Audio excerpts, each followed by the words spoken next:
네, 사랑하는 성도 여러분, 우리는 계속해서 마태복음 5장에 나오는 산상수훈부터 지금까지 마태복음을 계속 이어서 듣고 있습니다. 한 7, 8개월 정도 지금까지 마태복음을 통해서 우리가 많은 은혜를 받았는데, 지난주에는 예수님께서 제자들에게 복음 전도 여행을 보내시면서 복음을 들을 수 있는 우선권을 유대인들에게 주고 그들에게 먼저 가라고 말씀하시지만, 유대인들의 상당수는 하나님 나라의 메시지에 분명히 거부할 것이라는 말씀과 함께 그들에게 닥칠 심판이 어떤 것인가에 대해서 말씀을 드렸지요. 심판날에 어떻다고요? 소돔과 고모라보다, 이 성보다 견디기 더 어렵다.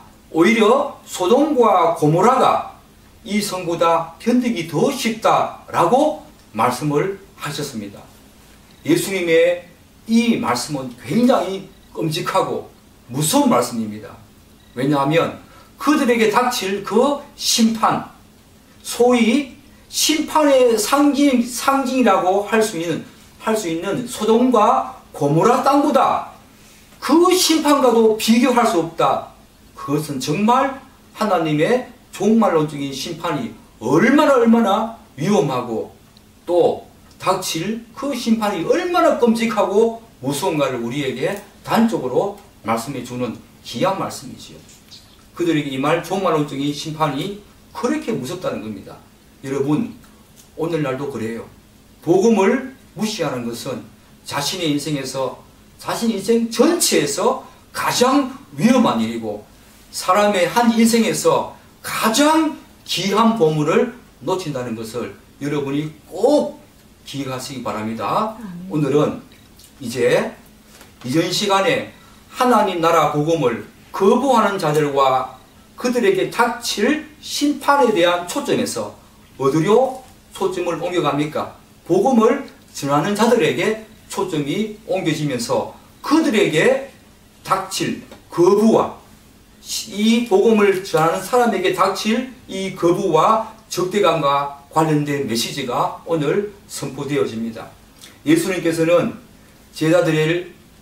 제자들에게 복음 전도 여행을 보내시면서 그들에게 예상되는 반응에 대해서 먼저 어떤 말씀을 하고 계십니까? 우리 16절을 다시 한 번 더 읽어보겠습니다. 시작. 보라, 내가 너희를 보내니 양을 이리 가운데로 보냄과 같도다. 그러므로 너희는 뱀같이 지혜롭고 비둘기같이 순결하라.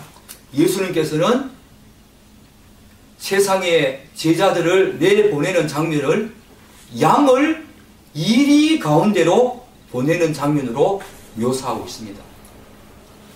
영어에 보면, 또 헬라에 보면 이 이리를 복수형으로 말하고 있어요.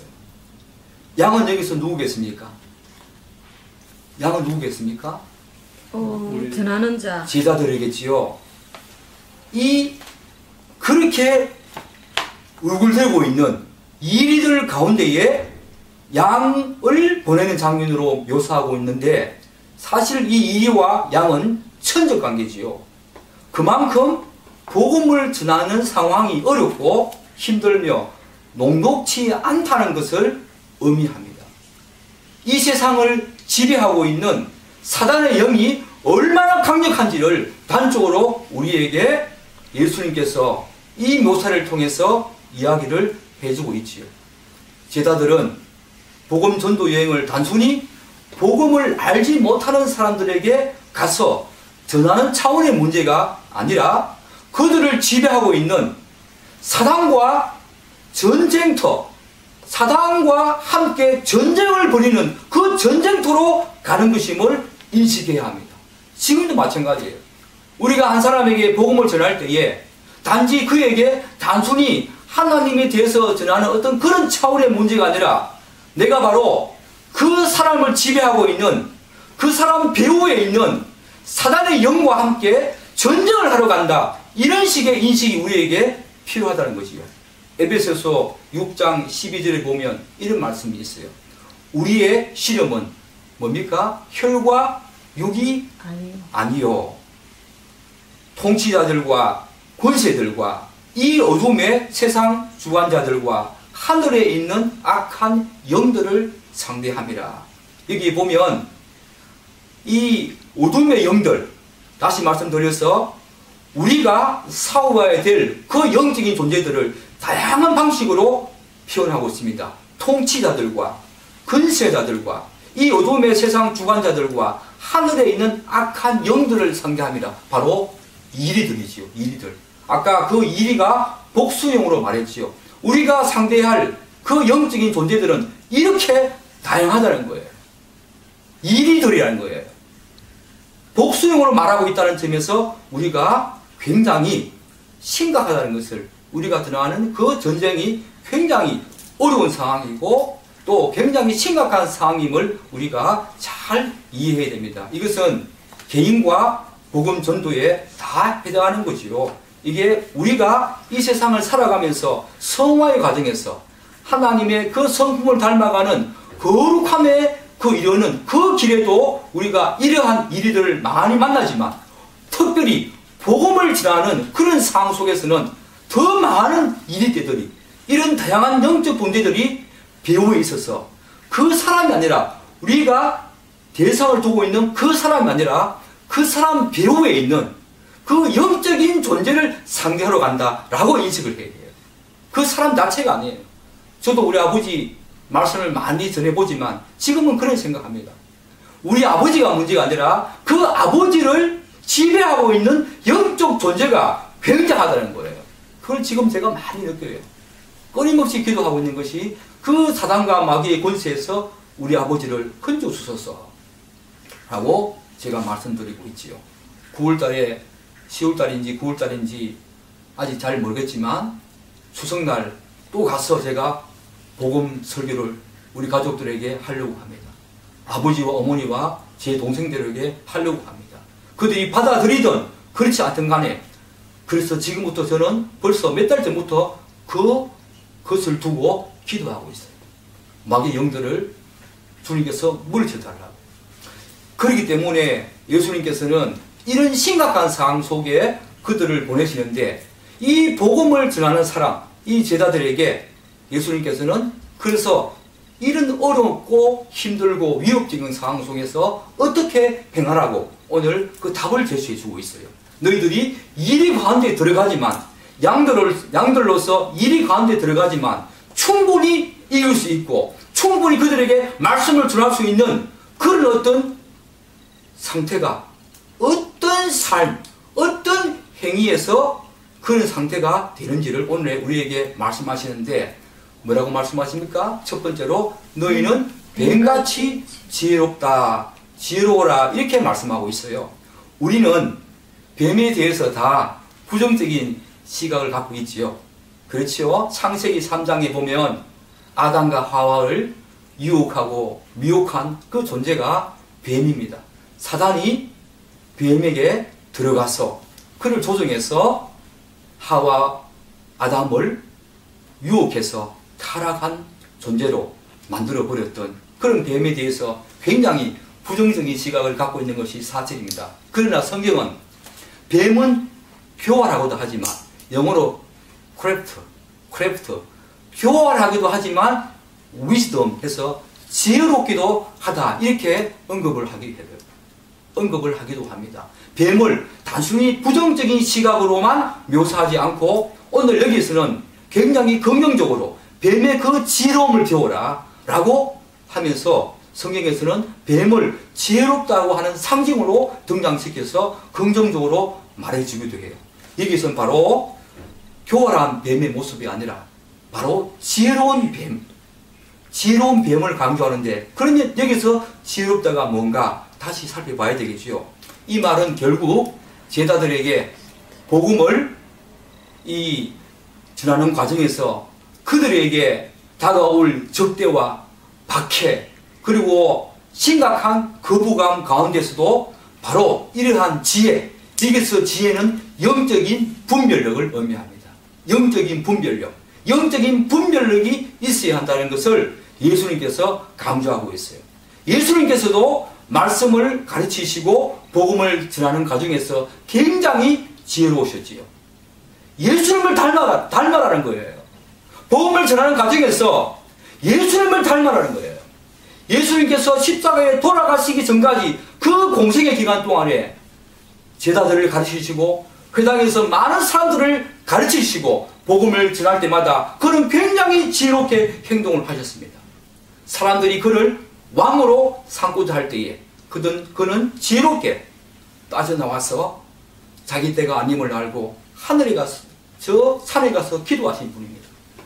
바리새인들과 종교 지도자들, 당시의 서기관들, 그들의 그 많은 미혹에도 지혜롭게 잘 반응하셔서 그분은 오히려 자기의 권위와 자기의 권능으로 그들을 무찌르시고 그들의 말씀이 잘못되었다고 많은 사람들에게 깨우쳐 주었습니다.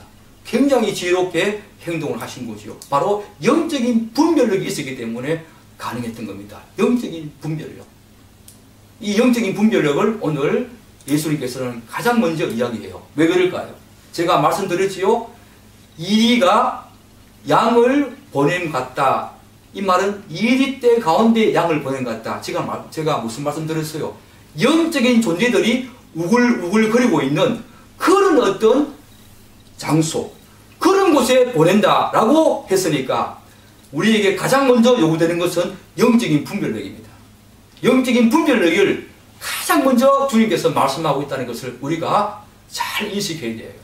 영적인 상태, 영적인 어떤 그런 공간들에 사단과 마귀의 권세가 가득 차 있는 그 사람 배후에, 그 사람 마크에 사단과 마귀의 영들이 지배하고 있는 그곳에 우리가 가기 때문에 영적인 분별력을 가지고 가야 한다는 것은 당연한 거지요. 예수님께서 바로 영적인 분별력을 먼저 강조한다는 것은 굉장히 중요한 말씀입니다. 영적인 분별력을 가져라. 그것을 가지고 가라. 이렇게 말씀을 하셔요. 또 한 가지가 뭡니까?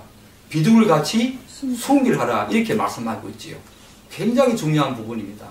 또 다른 한편으로 예수님께서는 비둘기같이 순결하라고 말씀하시는데 비둘기는 고대인들에게 다양한 덕을 상징하는 그런 의미로 체험되어지고 그런 의미로 등장하는 새입니다.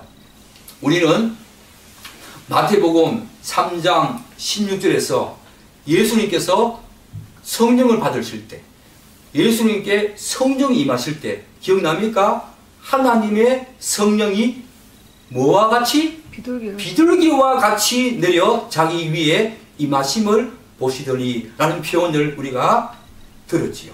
이 말은 성령의 속성을 말하는 것으로 성령은 비둘기와 같이 뭐하다? 순결하고 깨끗하고 정직하고 거룩하고 흠이 없다. 이것이 바로 누구의 속성이었습니까? 교리적으로 말하면 예수님의 속성이었지요. 그리고 성부, 성자, 성령 하나님 삼위일체 그 하나님의 속성이었어요. 이 속성을 예수님께서 제자들에게 말씀하십니다. 제자들에게도 비록 복음을 전하는 과정에서 많은 사람들의 적대감과 거부 반응이 있을지라도 여전히 예수님처럼 순결하고 깨끗하며 거룩하고 정직하라고 당부를 하고 있습니다. 우리는 좀 더 이 부분을 16절 말씀을 좀 더 구체적으로 제가 살펴보고 싶은데요. 우리는 16절 말씀에서 아주 중요한 사실 한 가지를 우리가 발견할 수 있어요. 그것은 세상에 복음을 전하기 위해서 나가는 복음 전도자의 상태는 어떤 상태입니까? 이리 가운데 양이 들어가는 그런 상태라고 그만큼 위험하고 위협적인 상황이라고 예수님께서 묘사하지만 그것과 별개로 복음을 전하는 과정에서 복음 전도자들이 취해야 할 태도는 전혀 달라야 함을 우리에게 말하고 있습니다. 무슨 말인가 하면 우리가 복음 전도자로서 믿지 않는 사람들에게 가는 그 어떤 상태와 우리가 가져야 할 태도는 달라야 한다. 그 상태는 너무 위협적이고 너무 위험하고 너무 악한 존재들이 우글거리는 그런 존재들이긴 하지만 우리의 뭡니까? 우리의 태도는 전혀 달라야 한다. 오늘 제가 방금 두 가지 말씀드렸지요. 이걸 조금 구체적으로 말씀드리면 외면적인 측면과 저는 내면적인 측면으로 구분해 보고 싶어요. 외면적인 측면에서는 영적인 분별력. 이 말은 무슨 말인가 하면 지혜를 가져야 된다 이렇게 말씀하셨지요. 복음을 전하는 과정에서 또 그들이 직면하는 여러 가지 환경과 상황 속에서 또 그들이 만나야 될 여러 사람과의 관계에서 외면적으로 반드시 이 지혜가 필요하다는 거예요. 외면적으로는 영적인 분별력이 필요하다는 거예요. 그리고 내면적으로는 뭐가 필요하다? 순결이 필요하다는 거예요. 이 순결은 보이지 않아요. 깨끗하고 정직하고 흠이 없고 거룩해야 한다는 거예요. 세상의 가치관과 세상 문화에 동조하지 말라는 거예요. 뭔가 구별성이 있는 어떤 것들을 우리 속에 담고 있어야 한다는 거예요. 그게 뭐냐? 순결이라는 거예요. 이 두 가지가 균형을 딱 잡고 있어야만 복음 전도자들의 훌륭한 복음 전도가 가능하다는 거예요. 여러분, 디모데전서 4장 10절에 보면 이런 말씀이 있어요. 데마는 세상을 사랑하여 나를 버리고 갔고, 바울이 말합니다. 데마는 세상을 사랑하여 나를 버리고 갔다. 한때 데마는 바울의 서신을 보면 데마는 바울과 함께 문안 인사에 함께 동참한 사람입니다. 그런데 바울과 함께 복음 전도를 하다가 이 데마가 세상으로 갔다고 그래요. 뭐 때문에 그랬겠어요?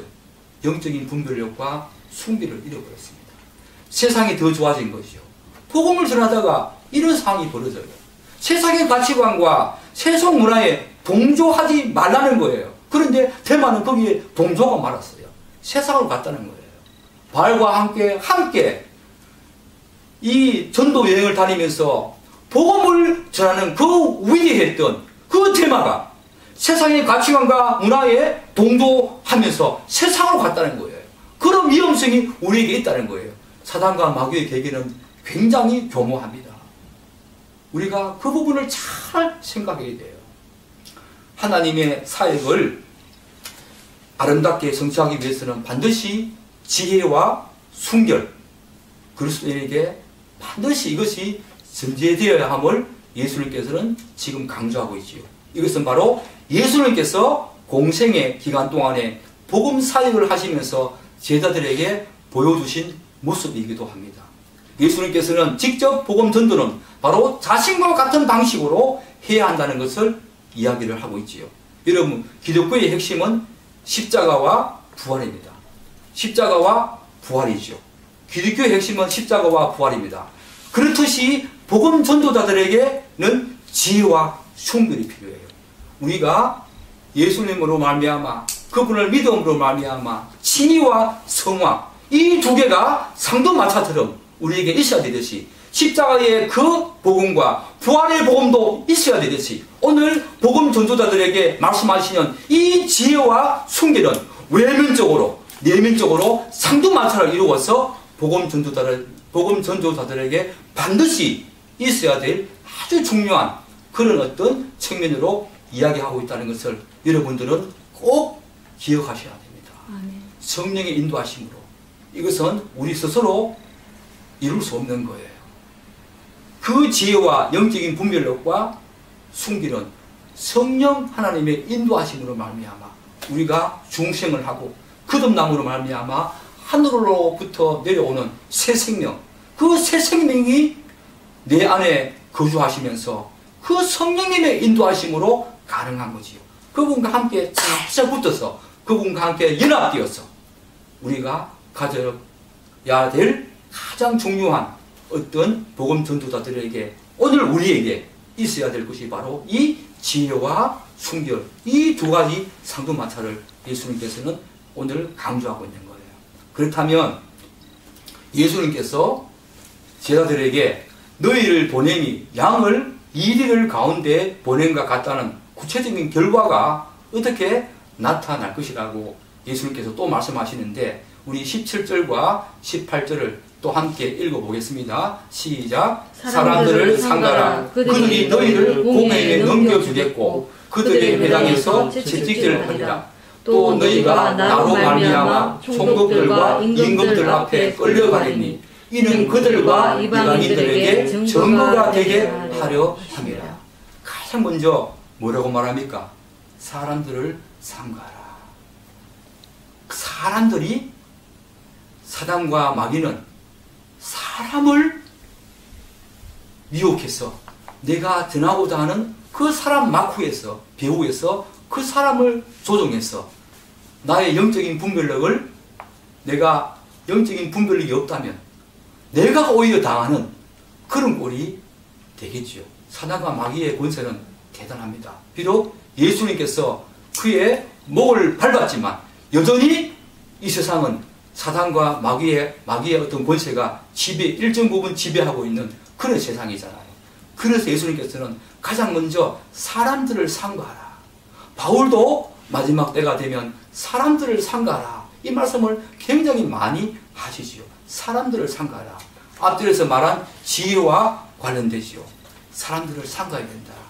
그런 영적인 분별력이 있어야 된다라고 말하는 거예요.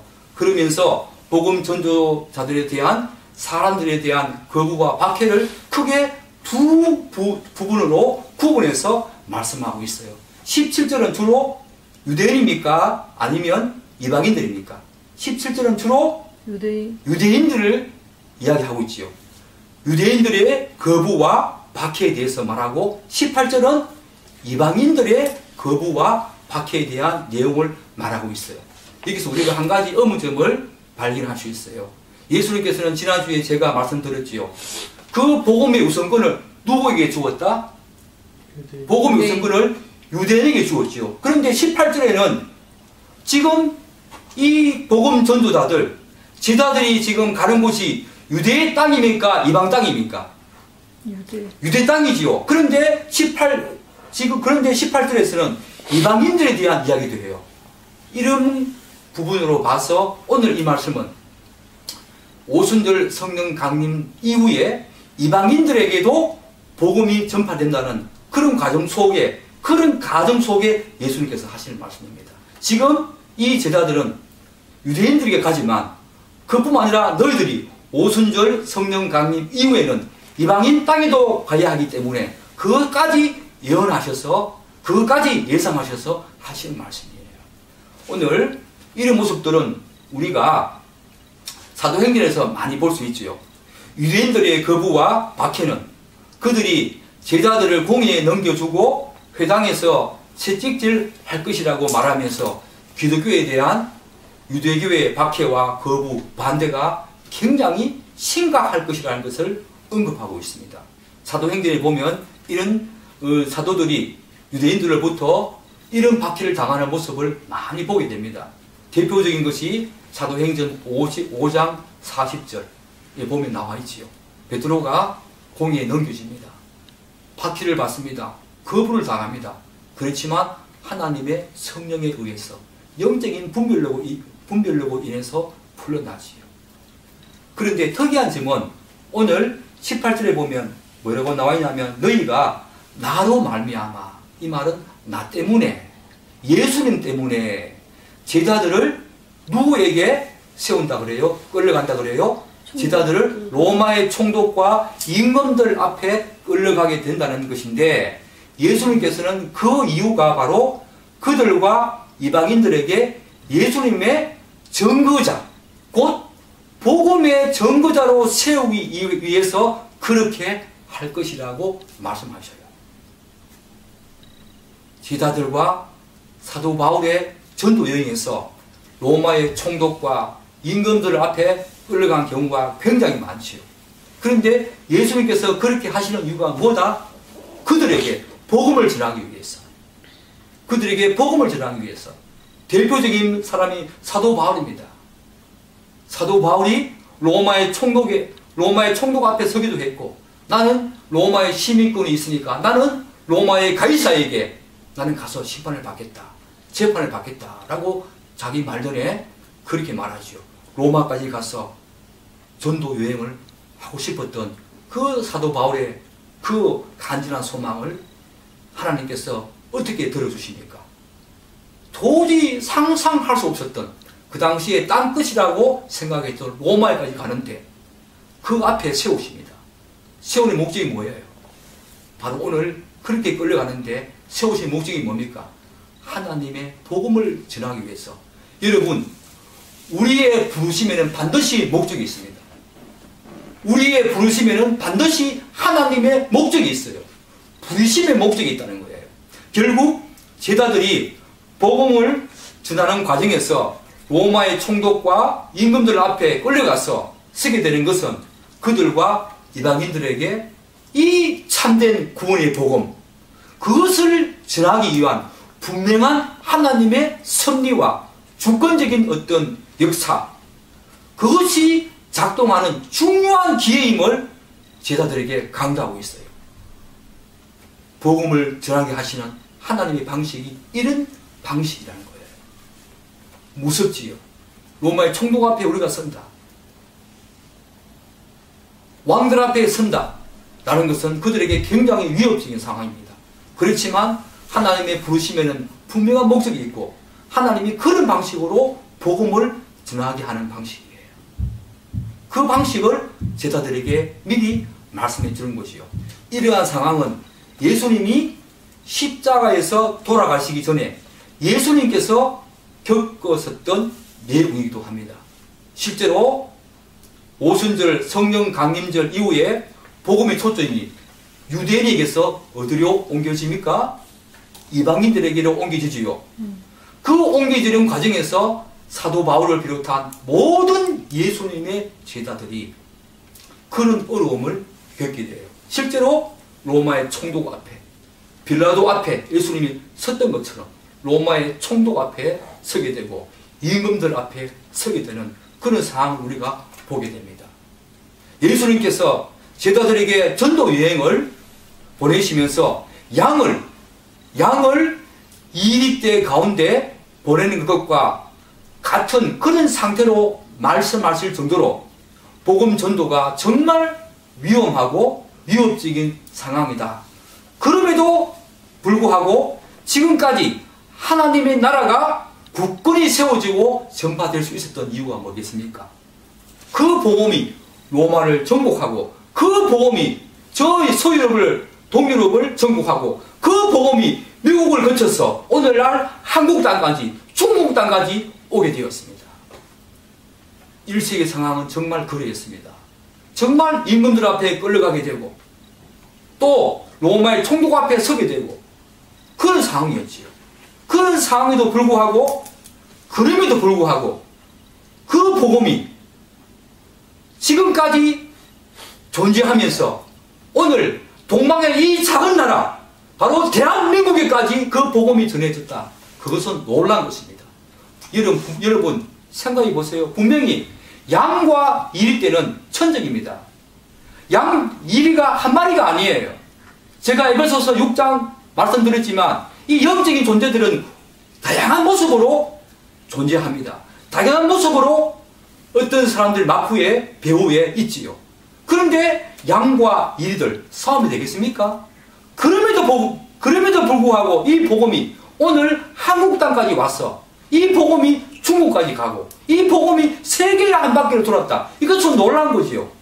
양들은 이리떼들에게 다 잡혀 먹어야 당연한 거지요.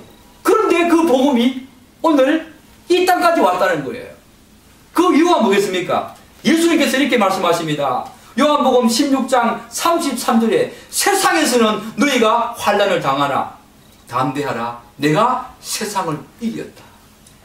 예수님께서 그 사단의 영과 마귀의 괴계가 엄청나지만 예수님께서 궁극적으로 이 세상을 이김으로 말미암아 그 이김으로 말미암아 우리가 복음을 전할 수 있는 강건함과 담대함을 가지게 되었다는 거예요. 그러면서도 우리에게 요구하는 것이 지혜와 이 영적인 분별력과 순결, 그렇게 해야 된다. 외면적으로 내면적으로 이 상두마차가 우리에게 꼭 있어야 한다고 이야기를 하고 있습니다. 누구 때문에요? 내가 복음을 전하러 가지만 하나님이 함께 하신다는 거예요. 그 영들을 제압할 수 있는, 이 세상을 지배하고 있는 그 영들을 충분히 제압할 수 있는, 세상을 이기신 분이 나와 함께 그 강한 로마를 무너뜨렸고 유럽을 정복하고 미국 땅까지 와서 오늘날 한국 땅까지 와서 이렇게 왕성한 이 하나의 나라가 이 땅까지 전해졌다. 이것은 놀라운 이야기입니다. 그런데 예수님께서는 복음을 전하는 사람들에 대한 유대인들과 이방인들의 거부와 박해에도 그리스도인들에게 큰 위로의 말씀을 주시는데, 그것은 19절에 나와 있어요. 19절과 20절에 나와 있습니다. 우리 다 같이 19절, 20절 한번 읽어보겠습니다. 시작. 너희는 넘겨줄 때에 어떻게 또는 무엇을 말할까 염려하지 말라. 그때에 너희가 할 말을 주시리니 말하는 이는 너희가 아니라 너희 속에 말씀하시는 이 곧 너희 아버지의 성령이시라. 예수님께서는 박해자들이 제자들을 체포할 때 그때에 너희가 어떻게 또는 무슨 말을 할까 염려하지 말라고 하시면서 그때에 너희에게 할 말을 주시는 이가 계시는데, 바로 그리스도 안에 내주하시는 하나님의 성령이, 내 안에 그리스도인 안에 내주하시는 하나님의 그 성령이 제자들에게 할 말을 주신다고 우리에게 위로의 말씀을 해주셔요. 이 말씀은 굉장히 중요한 말씀입니다. 여러분, 성부, 성자, 성령 하나님의 이 삼위일체 하나님의 사역은 창세전에 이미 인간이 타락하기 전에 이미 구속 언약을 통해서 하나님께서 모든 구원의 역사를 계획하시고 또 역사의 정점에서 그분의 아들 하나님을 이 땅에 보내가지고 십자가에서 피와 그분의 몸과 모든 것을 다 찢으시고 그분이 우리의 죄를 다 전가시켜 가시고 우리의 죄를 다 가지고 가셔서 하나님의 완전한 어마어마한 하나님의 심판과 저주와 재앙과 화를 그분이 다 뜯어주시고 하나님의 공의를 완전히 만족하셔서 획득한 그 의를 우리가 믿어서 어렵다 칭함을 받게 되지요.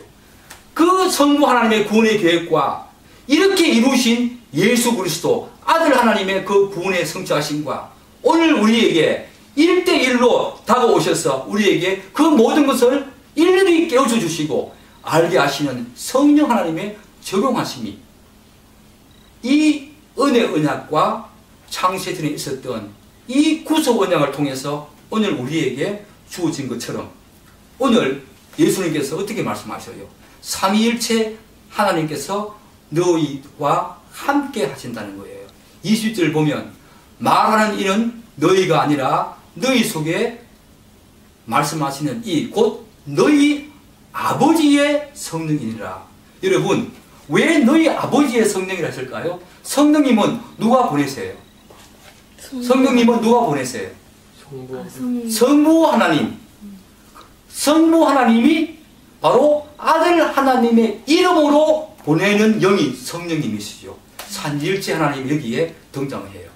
우리에게 창세전에 구속 언약을 맺으신 그 삼위일체 하나님이 우리를 구원하실 때도 함께 연합사역을 통해서 공동사역을 통해서 하시는 일이지만 또한 우리가 어렵다 칭함을 받고 구원을 받아서 성화의 과정을 거쳐가는 과정 속에서도 삼위 하나님이 함께 하시는 것처럼 이 복음 전도 사역에도 삼위 하나님이 함께 하신다. 이것은 우리에게 너무나 큰 위로가 되어지고 큰 힘이 되어지는 거예요.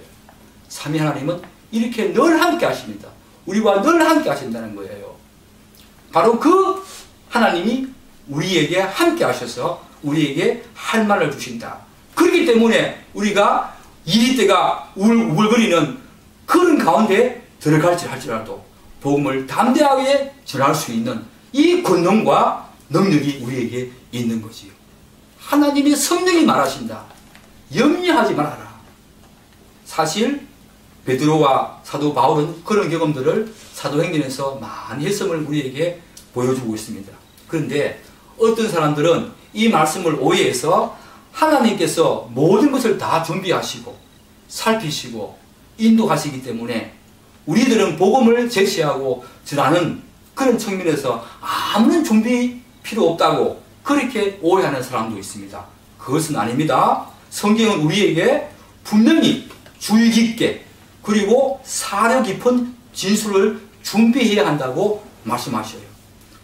오늘 본문에서 예수님께서는 다시 한번 읽어보겠습니다. 20절을 다시 한번 더 읽어볼게요. 제가 19절부터 먼저 읽겠습니다. 너희를 넘겨줄 때에 어떻게 또는 무엇을 말할까? 뭐라고요? 염려하지 말라. 염려하지 말라라고 했지. 걱정하지 말라고 했지. 준비하지 말라. 이런 말씀하신 것은 아니죠. 우리에게 반드시 준비해야 될 것이 있다는 거예요. 철저하고 사려 깊은 이 복음의 진술을 준비하는 것을 멈춰서는 안 됩니다. 염려하지 말라고 분명히 말씀하셨지 우리에게 준비를 멈추라고 그런 말씀을 하신 것은 아닙니다. 그리고 오늘 본문 16절에서도 우리들을 향해서 지혜롭고 순결하라고 명령하셔요. 준비하라는 거예요. 그럼에도 불구하고 그분이 함께 하시기에 우리가 담대히 이를 때 같은 그런 상황 속으로도 충분히 들어가서 복음의 전도자로서 담대하게 그 권능을 가지고 능력을 가지고 행할 수 있다는 거예요. 여러분, 우리의 성화는 어떻게 이루어집니까? 성령 하나님의 주도하심과 그분의 인격적인 어떤 작업이 우리에게 계속 말씀으로 들려질 때에 우리의 인격이 거기에 반응해서 하나님의 거룩함으로 빚어져 가지고 이 복음 전도도 동일합니다. 하나님이 주도하셔요. 성령 하나님과 성부 성자 하나님이 주도하시지만 우리도 거기에 동참하기 위해서는 우리도 분명히 준비해야 될 것이 있고 우리도 반드시 그 사이에 함께 한다는 것을 기억해야 돼요. 그분이 전적으로 다 하시는 것이 아니라는 거예요. 우리와 그분의 이 연합 사역을 통해서 복음 전도가 이루어졌고 오늘 이 땅에 복음이 전해진 것이죠. 요한복음 16장 33절을 다시 한번 제가 읽어드리겠습니다. 세상에서는 너희가 환난을 당하나 담대하라. 내가 세상을 이기었노라. 여러분, 오늘 이 말씀을 통해서 여러분에게 당부합니다. 여러분들에게 권면합니다. 영적으로 지혜로움을 가져야 합니다. 영적인 분별력을 가져야 합니다. 성경을 알아야 합니다. 하나님의 귀한 말씀을 알아야 합니다. 성령의 인도하심을 받아야 합니다. 외부적으로, 외면적으로는, 그리고 내면적으로는 순결해야 합니다. 하나님께서 에베소서에 우리를 선택한 목적이 뭐라 그랬어요? 하나님 앞에 그리스도 안에서 하나님 앞에 거룩하고 흠없는 사람으로 우리는 세상과 다릅니다. 세상과 다른 삶을 사는 사람들입니다. 이미 우리는 죄와 사망과 사단과 마귀가 지배하는 그 영역에서 하나님 나라 은혜의 영역으로 우리가 옮겨져 왔어요. 우리의 삶은 달라야 합니다. 세상의 가치관과 세상의 그 문화에 동조해서 세상으로 갔던 대마와 달라야 합니다. 우리는 다름이 있는 삶을 살아야 합니다. 그것이 바로 예수님께서 오늘 강조하시는 순결입니다. 순결. 이 순결은 내면적인 것이지만 우리가 복음 전도를 할 때도 반드시 필요한 것이지만 우리의 삶 속에서 우리의 성화의 과정에서도 반드시 필요하다는 것을 알고 오늘 이 말씀을 통해서 예수님께서 우리에게 하신 말씀을 들으십시오. 지혜로워야 한다. 순결해야 한다. 이 말씀을 들으시면서 여러분도 복음 전도 사역에 있어서 이런 것을 반드시 준비하시고 성부, 성자, 성령 하나님께서 우리와 함께 하신다는 것을 믿고 여러분이 이 하나님의 복음 사역에 함께 동참하는 그런 귀한 믿음의 종들 다 되기를 예수님의 이름으로 축복합니다. 아멘.